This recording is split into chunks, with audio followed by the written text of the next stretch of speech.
Penetapan upah minimum Provinsi Sumatera Selatan tahun 2026 dilakukan berdasarkan keputusan bersama yang diambil usai rapat pada Kamis 18 Desember 2025. Kesepakatan ini melibatkan pemerintah provinsi, Dewan Pengupahan, perwakilan buruh, serta unsur pengusaha.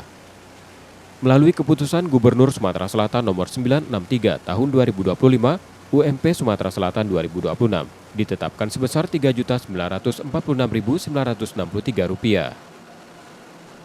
Nilai tersebut naik Rp261.391 atau 7,10% dibandingkan UMP tahun 2025 sebesar Rp3.681.571.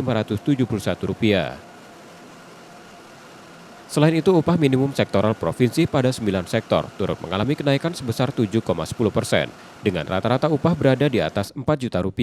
Ketentuan ini mulai berlaku pada 1 Januari 2026. Upah minimum provinsi atau UMP Sumatera Selatan tahun 2026 sebesar Rp3.942.963. Upah minimum sektoral provinsi Sumatera Selatan tahun 2026 yang terdiri dari 9 sektor mengalami kenaikan yang sama persentasenya, yakni 7,10%.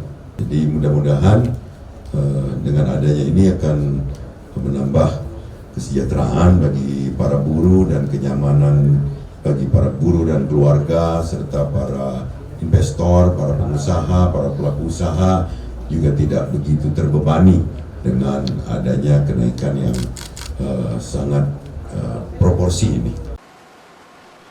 Upah minimum diberlakukan bagi pekerja dan buruh dengan masa kerja kurang dari 1 tahun. Sementara itu, perusahaan yang telah memberikan upah di atas ketentuan UMP 2026 tidak diperkenankan menurunkan atau mengurangi upah yang telah berjalan. Muhammad Reza Pahlevi, Kompas TV, Palembang, Sumatera Selatan.